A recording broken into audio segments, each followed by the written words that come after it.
Good evening আমার ছোট্ট বন্ধুরা, আশা করি তোমরা সকলেই ভালো আছো। রিয়া কুইজ হব আমার এই ছোট্ট চ্যানেলে তোমাদের সকলকে জানাই স্বাগত। তো আজ আমরা ক্লাস 3 ইংলিশ যে টেক্সট বই আছে বাটারফ্লাই নামক সেই বইয়ের লেসন 1 অর্থাৎ মাই ফ্রেন্ডস এই লেসনের ইউনিট 2 নিয়ে আলোচনা করব এবং এই ইউনিট 2 এর পেজ নাম্বার 28 থেকে 29 পর্যন্ত আলোচনা করা হবে এবং সেখানে যে প্যাসেজটি আছে তার নাম হলো দ্য ওয়াইলি ফলোয়ার্স। তো চলো শুরু করা যাক। তো দেখো ইউনিট 2তে লেটস রিড এগেন অর্থাৎ চলো পুনরায় পড়ি বলা হচ্ছে এবং প্যাসেজের নাম হলো দ্য ওয়াইলি ফলোয়ার্স অর্থাৎ মানে ধূর্ত অনুগামীদের নিয়েই আজকের এই প্যাসেজ। তো চলো শুরু করি। ওয়ান্স অর্থাৎ এক সময় এ স্ট্রং একটা শক্তিশালী অ্যান্ড বিগ লায়ন বড় সিংহ রুলড অর্থাৎ শাসন করত ওভার এ লার্জ ফরেস্ট অর্থাৎ একটা বিশাল জঙ্গল জুড়ে। রুলড যে এখানে ডুইং ওয়ার্ড আছে তার মেন ফর্ম হবে আরইউএলি রুল অর্থাৎ রুলড হলো past tense of rule R U L E rule. He had অর্থাৎ তার ছিল 3 ওয়াইলি ফলোয়ার্স অর্থাৎ 3জন চালাক অনুগামী। এখানে দেখো ওয়ার্ড্রপ বা শব্দভাণ্ডারে ওয়াইলি শব্দের আরেকটি অর্থ দেওয়া হয়েছে এবং বলা আছে কানিং CUNNING কানিং অর্থাৎ দুটির অর্থই হলো ধূর্ত বা চালাক। দে ওয়্যার অর্থাৎ তারা ছিল দ্য ক্রো ছবিতে আমরা যে কাকটিকে দেখছি সেই কাকটির কথা বলছে, দ্য জ্যাকল এই শেয়ালটি অ্যান্ড দ্য টাইগার এবং বাঘটি। দে স্টেড অর্থাৎ তারা থাকতো উইথ দ্য লায়ন কিং অর্থাৎ সিংহ রাজাটির সঙ্গে অ্যান্ড এবং প্রেইজড হিম অর্থাৎ তাকে প্রশংসায়িত করত বা তার প্রশংসা করত অল দ্য টাইম মানে সব সময়। এখানে STAYED স্টেড এটা হলো একটি ডুইং ওয়ার্ড এবং এটি পাস্ট টেন্সে আছে এবং মেন ফর্ম বা প্রেজেন্ট ফর্ম হবে STAY স্টে। পাস্ট টেন্সে মানে যা আগে কাজ হয়ে গেছে বোঝাতে আমরা ব্যবহার করছি। একইভাবে প্রেইজড এরও মেন ফর্ম বা প্রেজেন্ট ফর্ম হবে PRAISE প্রেজ এবং এই প্রেইজড হলো পাস্ট টেন্সে আছে প্রেজের। দ্য লায়ন অর্থাৎ সিংহটি ইউজড টু অর্থাৎ অভ্যস্ত ছিল গো আউট বাইরে যেতে ফর হান্টিং শিকারের জন্য অর্থাৎ সিংহটি শিকারের জন্য বাইরে যেতে অভ্যস্ত ছিল। এখানে ইউজড এটিও হলো পাস্ট টেন্স এবং তার মেন ফর্ম বা প্রেজেন্ট ফর্ম হবে USE use. He use to অর্থাৎ সে অভ্যস্ত ছিল হান্ট ডাউন মানে শিকার করতে অ্যান অ্যানিম্যাল একটি করে পশু এভরিডে মানে প্রতিদিন অ্যান্ড ইট এবং এটাকে খেতেও সে অভ্যস্ত ছিল প্রত্যেক দিন। অর্থাৎ সিংহটির অভ্যাস ছিল সে প্রত্যেক দিন একটি করে পশু শিকার করবে এবং তাকে হত্যা করে তাকে খাবে। দেন তারপর দ্য ফলোয়ার্স অর্থাৎ অনুগামীরা উড ইট খেত দ্য লেফট ওভার্স অর্থাৎ অবশিষ্ট যা পড়ে থাকতো। এখানে উড এই শব্দটা বা এই যে ডুইং ওয়ার্ডটা আছে বা হেল্পিং ওয়ার্ডও বলতে পারি, তো সেটার মেন ফর্ম বা প্রেজেন্ট ফর্ম হবে will WILL will. One day একদিন দ্য ফলোয়ার্স অর্থাৎ অনুগামীরা অফ দ্য লায়ন মানে সিংহটির সেই অনুগামীরা অর্থাৎ দেখলো এ ক্যামেল অর্থাৎ একটা উটকে দেখলো। হলো পাস্ট টেন্সে আছে এবং এর মেন ফর্ম বা প্রেজেন্ট ফর্ম হবে SEE।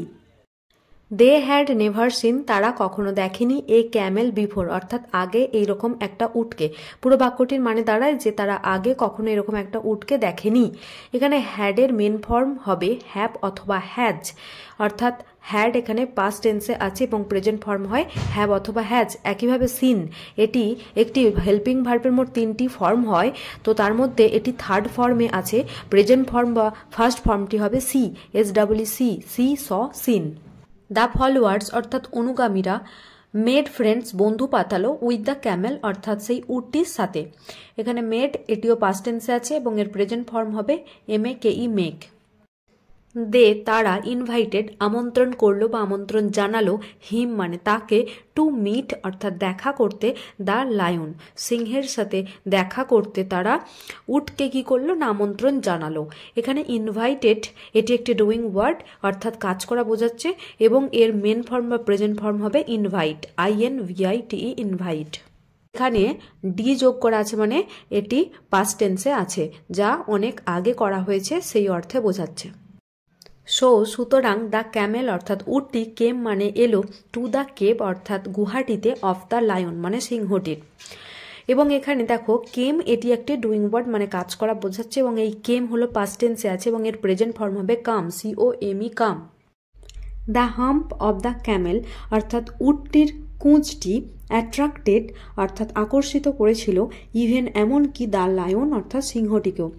অ্যাট্রাক্টেড এটি হলো পাস্ট ফর্মে আছে, এটি একটি ডুইং ওয়ার্ড এবং এর প্রেজেন্ট ফর্ম হবে অ্যাট্রাক্ট, ATTRACT।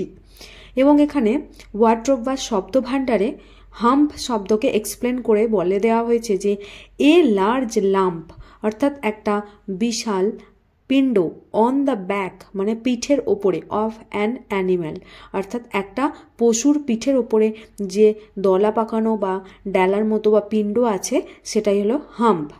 তো উট অ্যাকচুয়ালি এই যে হাম্প বা কুঁজ আছে সেখানে সে কি করে না জল সংগ্রহ করে রাখে, যাতে করে সে মরু এলাকায় যখন সে অ্যাকচুয়ালি এই উটকে মরুর প্রাণী বা মরু দেশেরই আসল প্রাণী বলা হয়, তো সেখানে সে যাওয়ার সময় যাতে জলটা প্রয়োজনে পান করতে পারে সেই জন্য এর কুঁজের মধ্যে জল সঞ্চয় করে রাখা থাকে। সুতরাং হি সেড সে বলল অর্থাৎ সিংহটি বলল, ওয়েলকাম অর্থাৎ স্বাগতম, মাই ফ্রেন্ড অর্থাৎ বন্ধু আমার, ইউ ক্যান স্টে অর্থাৎ তুমি থাকতে পারো, উইথ আস আমাদের সাথে, ইন দিস কেভ অর্থাৎ এই গুহাটির মধ্যে।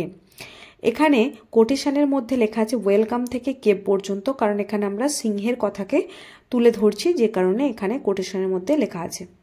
এবং দেখো সেড যে বলা হয়েছে, এই যে ডুইং ওয়ার্ড SAID সেড, এবং এটি পাস্ট টেন্সেই আছে এবং এর প্রেজেন্ট ফর্ম হবে সে, SAY সে। থ্যাংক ইউ অর্থাৎ ধন্যবাদ, ইয়োর ম্যাজেস্টি অর্থাৎ হে মহামহিম। তো এখানে ওয়ার্ড্রব বা শব্দ ভাণ্ডারে ম্যাজেস্টি শব্দকে এক্সপ্লেন করে বলে দেওয়া আছে এবং বলেছে যে টাইটেল অর্থাৎ উপাধি ইউজড মানে ব্যবহার করা হতো হোয়েন যখন স্পিকিং অ্যাবাউট এ কিং অর্থাৎ একটা রাজা সম্পর্কে কথা বলা হতো। আই উইল ফরএভার বি অর্থাৎ আমি চিরকাল হব, ইয়োর ফেথফুল ফলোয়ার অর্থাৎ আপনার বিশ্বস্ত অনুগামী, সেড দ্য ক্যামেল উটটি এই কথাটি বলল। দ্য লায়ন সিংহটি, দ্য টাইগার বাঘটি, দ্য জ্যাকল শিয়ালটি, দ্য ক্রো কাকটি অ্যান্ড দ্য ক্যামেল এবং উটটি দাস এইভাবে লিভড অর্থাৎ বসবাস করছিল, হ্যাপিলি আনন্দের সাথে, ইন দ্য লায়ন্স কেভ অর্থাৎ সিংহটির গুহার মধ্যে। লিভড এটি হলো পাস্ট ফর্মে আছে এবং এর প্রেজেন্ট ফর্ম হবে LIVE লিভ। ওয়ান ডে একদিন দ্য লায়ন সিংহটি ফেল ইল অর্থাৎ অসুস্থ হয়ে পড়ল। এখানে ফেল এই ডুইং ওয়ার্ডটি পাস্ট ফর্মে আছে এবং এর প্রেজেন্ট ফর্ম হবে fall, FALL fall. He could no longer go out অর্থাৎ সে দীর্ঘ সময় ধরে বাইরে যেতে পারল না, টু হান্ট শিকার করতে। দ্য টাইগার অর্থাৎ বাঘটি, দ্য জ্যাকল শিয়ালটি অ্যান্ড দ্য ক্রো এবং কাকটি ওয়ার ছিল, টু লেজি অর্থাৎ এতটাই অলস ছিল, টু ফাইন্ড ফুড অর্থাৎ খাবার খুঁজত না। এখানে দেখো ওয়ার যে হেল্পিং ভার্বটি আছে সেটি তখনই বসে যখন সাবজেক্টে একজনের বেশি জন থাকে, যেহেতু এখানে বাঘ শিয়াল এবং কাক তিনজন আছে সেই জন্য ওয়াজ না হয়ে ওয়ার হয়েছে। আর এই ওয়ারের প্রেজেন্ট ফর্মে আমরা অ্যাম অথবা ইজ অথবা আর ব্যবহার করে থাকি। তো এখানে দেখো ওয়ার্ড্রব বা শব্দ ভাণ্ডারে লেজি এই শব্দকে এক্সপ্লেন করে বলা আছে আনউইলিং অর্থাৎ অনিচ্ছুক, টু ওয়ার্ক কাজ করতে অর্থাৎ যারা কাজ করতে অনিচ্ছুক বা কাজ করতে চায় না তাদেরই আমরা লেজি বা অলস বলে থাকি। সুতরাং দে অল তারা প্রত্যেকেই রিমেইন্ড থাকলো, উইদাউট ফুড অর্থাৎ খাবার ছাড়াই বা খাবার না খেয়ে। এখানে রিমেইন্ড এটা পাস্ট ফর্মে আছে, এই ডুইং ওয়ার্ডের প্রেজেন্ট ফর্ম হবে রিমেন, REMAIN রিমেন। দে তারা, বিকেম হয়ে পড়ল, উইক দুর্বল, অ্যান্ড থিন এবং রোগা হয়ে পড়ল। বিকেম এটি পাস্ট ফর্মে আছে, এই ডুইং ওয়ার্ডের প্রেজেন্ট ফর্ম হবে বিকাম, BECOME বিকাম। অনলি শুধুমাত্র দ্য ক্যামেল উটটি বিকেম মানে হলো ফ্যাট অর্থাৎ মোটা, অর্থাৎ শুধুমাত্র সেই উটটি মোটা হলো। তো এখানে ফ্যাট এই শব্দের একটু আগে দেখলাম আমরা অপোজিট বা বিপরীত শব্দ কি পেলাম, থিন। ফ্যাট মানে মোটা আর থিন মানে রোগা। হি এট অর্থাৎ সে খেলো, গ্রাস মানে ঘাস, লিভস মানে হচ্ছে পাতা, অ্যান্ড ফ্রুটস মানে হচ্ছে ফল। তো এখানে এট এই ডুইং ওয়ার্ডটি পাস্ট ফর্মে আছে এবং এর প্রেজেন্ট ফর্ম হবে ইট, EAT ইট। লেটস ডু অর্থাৎ চলো করি। এতক্ষণ আমরা যে প্যাসেজটি পড়লাম তার উপর নির্ভর করে একটি অ্যাক্টিভিটি আছে, তো চলো এখন সেটাই করব। অ্যাক্টিভিটি 10-এ বলা হয়েছে লেটস পুট ক্যাপিটাল টি অর্থাৎ চলো রাখা যাক বড় অক্ষরের টি ফর ট্রু অর্থাৎ সত্যের জন্য, and capital F for false statements এবং মিথ্যা বিবৃতির জন্য বড় অক্ষরের F রাখা যাক ইন দ্য বক্সেস অর্থাৎ বাক্সগুলির মধ্যে। দ্য লায়ন হ্যাড 4 ফলোয়ার্স, অর্থাৎ সিংহটির 4 জন অনুগামী ছিল। সিংহটির শেষে 4 জন অনুগামী হলেও প্রথম দিকে কিন্তু তার 3 জন অনুগামী ছিল, অর্থাৎ 3 ফলোয়ার্স ছিল। সুতরাং এই স্টেটমেন্টটি মিথ্যা হবে, অর্থাৎ আমাকে বাক্সের মধ্যে ক্যাপিটাল এফ বা ফলস লিখতে হচ্ছে। 2 দাগে বলা হয়েছে দ্য টাইগার, বাঘটি, দ্য ক্রো, কাকটি, অ্যান্ড দ্য জ্যাকল, শেয়ালটি, হ্যাড নেভার সিন, অর্থাৎ দেখেনি কখনো, এ ক্যামেল বিফোর, মানে এর আগে একটা উট তারা কখনো দেখেনি। তো আমরা জানি যে এই বিবৃতিটি সত্য হবে, তো তাহলে এখানে আমাকে বাক্সের মধ্যে কি লিখতে হবে, ক্যাপিটাল টি। 3 দাগে আছে দ্য লায়ন ইনভাইটেড, অর্থাৎ সিংহটি আমন্ত্রণ করেছিল দ্য ক্যামেল উটটিকে টু স্টে, মানে থাকতে, উইথ দেম, মানে তাদের সঙ্গে। তো আমরা কি পড়েছিলাম যে উটটির কুঁচ দেখে সিংহটি খুব আকর্ষিত হয়েছিল এবং তাকে স্বাগতম জানিয়েছিল তার গুহাতে থাকার জন্য। তাহলে অবশ্যই এখানে স্টেটমেন্ট বা বিবৃতিটি সত্য আছে, তাহলে আমাকে বাক্সের মধ্যে ক্যাপিটাল টি লিখতে হবে। 4 দাগে বলা হয়েছে the tiger, the Camel and the Jekyll, অর্থাৎ বাঘটি, উটটি এবং শিয়ালটি ওয়ার লেজি, অর্থাৎ অলস ছিল। তাই কি উট কি সত্যি অলস ছিল? আমরা পড়েছিলাম কি যে the tiger, the crow and the jackal were lazy, মানে too lazy to find food, অর্থাৎ তারা এতটাই অলস ছিল, কাক সমেত, উট কিন্তু ছিল না, যে তারা খাবার খুঁজতো না।